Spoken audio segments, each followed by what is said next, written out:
Merci Corinne pour cette très belle introduction. Je crois qu'il plante très très bien le sujet. Et donc devait intervenir physiquement de façon présentielle, j'aime bien ce mot-là, Myriam Maestroni, qui est la présidente de la fondation E5T et qui est coprésidente avec Corinne Lepage d'une fédération qui s'appelle le Mouvement des entrepreneurs, la nouvelle économie. Malheureusement, pour une histoire de conflit d'agenda, c'est pas la grève, donc je ne veux pas charger la grève sur tous les sujets.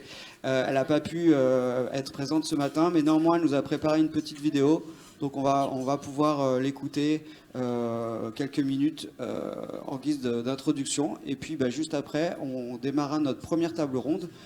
Comme il a été dit ce matin, c'est très important de sensibiliser, mais aussi de faire. Avant, notre événement s'appelait We Love Green IT et on est passé à We Do Green IT. C'est-à-dire que les mots ont leur importance. L'idée, c'est pas que d'être sensible, d'apprécier, c'est aussi de faire.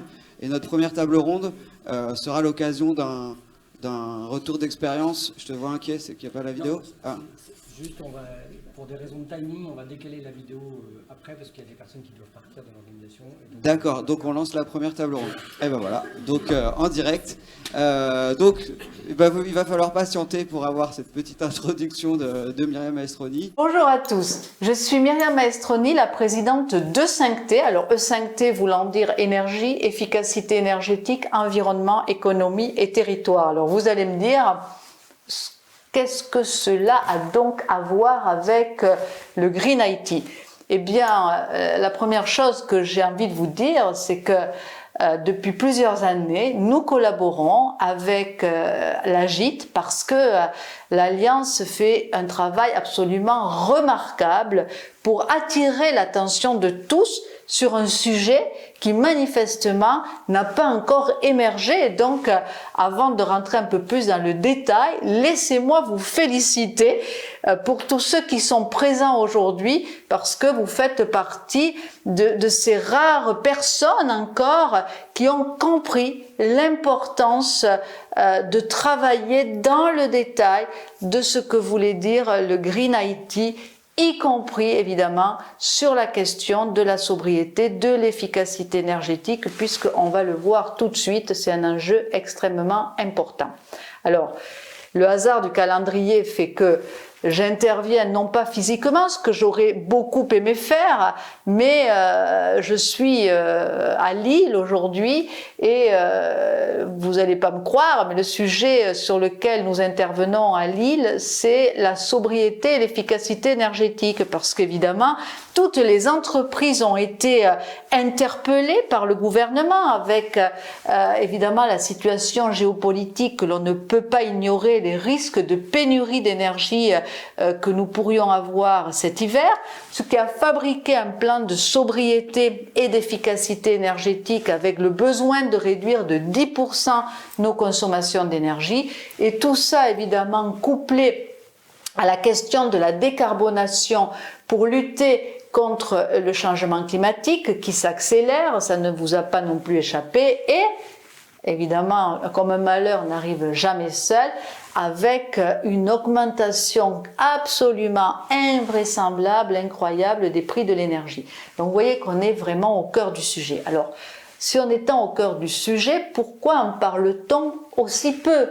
Puisqu'on parle de bien d'autres secteurs, mais finalement assez peu de l'IT. Et à nouveau, heureusement que l'AGIT agite des signaux pour pouvoir attirer l'attention de tous. Eh bien, parce que finalement, nous vivons dans un monde un peu virtuel, dématérialisé.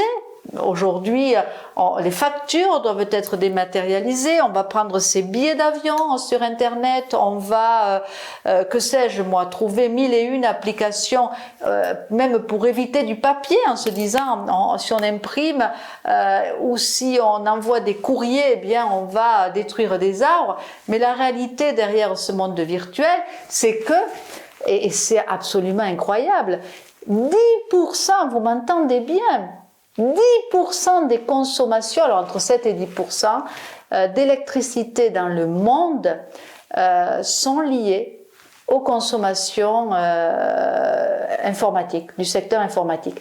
Et évidemment, en termes d'émissions de CO2, c'est 4% des émissions globales liées à l'informatique. Alors, vous allez me dire, est-ce que c'est beaucoup? Ben, c'est énorme parce que c'est pratiquement le double, enfin, c'est 2,5% pour le secteur de l'aviation, donc de tout le secteur de l'aviation dont il ne se passe pas un jour sans qu'on en entende parler.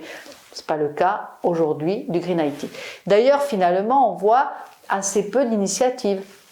On s'aperçoit que depuis 3 ans, il y a l'initiative du Digital Cleanup Day qui a eu lieu en mars 2022 pour faire du grand nettoyage. Parce que, bien sûr, comme on ne voit pas, on ne compte pas.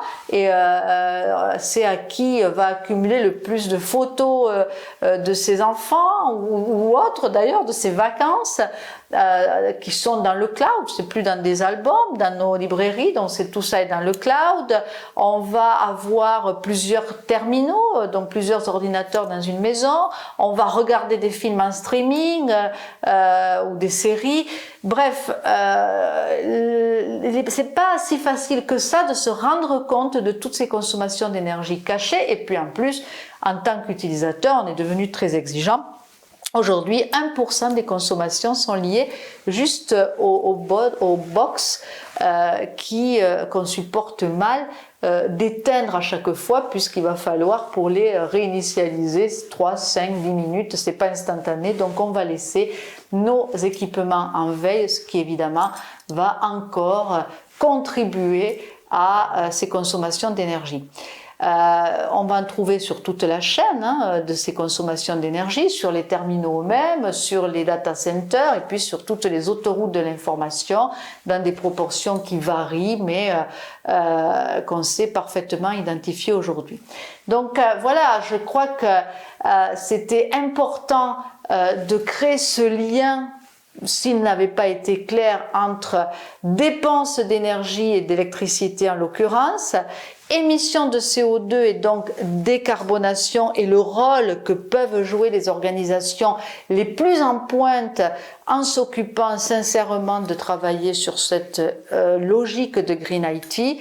Et puis évidemment l'aspect économique, puisque quand on demande, économique et politique, puisque quand on demande de faire des efforts de 10% en matière de sobriété, eh bien vous êtes concerné pour au moins 1% si on prend les proportions. Et donc la vraie question aujourd'hui, c'est comment vont se faire ces économies de 1%. Alors il faut rendre un hommage à tous les green data centers, il y a plusieurs exemples de très bonnes pratiques en France, mais on fait comment pour des data centers hébergés en dehors de nos frontières pour réaliser cet effort de sobriété qui va nous concerner directement. Donc vous voyez, ça pose tout un tas de questions qui sont pas facilement auxquelles on peut pas facilement répondre, et j'espère que vos travaux vont permettre de trouver des questions, des réponses à cette méga orgie de dépenses énergétiques que l'on peut avoir, parce que je regarde mes chiffres, j'y croyais pas moi-même, quand on regarde le simple nombre de mails qui sont envoyés chaque jour dans le monde. On est à plus de 300 milliards, vous m'avez bien entendu, 306 milliards de mails envoyés chaque jour dans le monde. Chaque mail parcourt en moyenne 15 000 km de distance, et pour un seul mail, on va avoir entre 10 à 50 grammes de CO2 rejetés, ce qui est exactement le même bilan carbone que pour un sac plastique. Donc vous voyez, on ne va pas multiplier les exemples, mais je crois que les chiffres sont probants pour démontrer à quel point le sujet est important et combien les travaux que vous réalisez aujourd'hui sont fondamentaux. Et j'espère que dès nos prochaines universités 2023, ce sera les 11e universités E5T à La Rochelle, un certain nombre de participants présents aujourd'hui pourront témoigner avec du partage d'expérience, parce qu'on a vraiment besoin de créer des bonnes pratiques rapidement sur ce secteur si complexe, si important, tellement au cœur du progrès technologique. Donc voilà, c'est ma façon de m'associer à ces travaux. À notre petit niveau, chez E5T, on vient de sortir, et c'est vraiment homéopathique, mais écoutez, en matière de développement durable, on sait très bien que c'est la logique des petits ruisseaux qui font les grandes rivières, ou, comme aurait dit Pierre Rabhi, du petit colibri qui amène sa petite goutte d'eau. Et donc on vient de refaire notre site internet, puisque on m'a beaucoup expliqué que lorsque les moyens étaient limités, on avait des codeurs qui étaient très sobres en matière de codage, et aujourd'hui c'est plus forcément ce qui est à l'ordre du jour. Mais c'est en train de revenir, et donc voilà, nous on a sorti notre site éco-responsable, on va dire, pour E5T. C'est une toute petite chose, mais where there is the will, there is the way. Et voilà, je voulais vous encourager, vous remercier surtout du fond du cœur pour l'engagement que je sais présent dans cette salle, que je sais présent chez les personnes en charge de la gîte, et plus particulièrement des personnes comme Romuald Ribot qui a un engagement sans faille. Donc un grand merci à vous, et puis je vous souhaite de très très bons travaux sur un sujet où il y a tant à faire et où on a tant besoin de leaders engagés. Merci.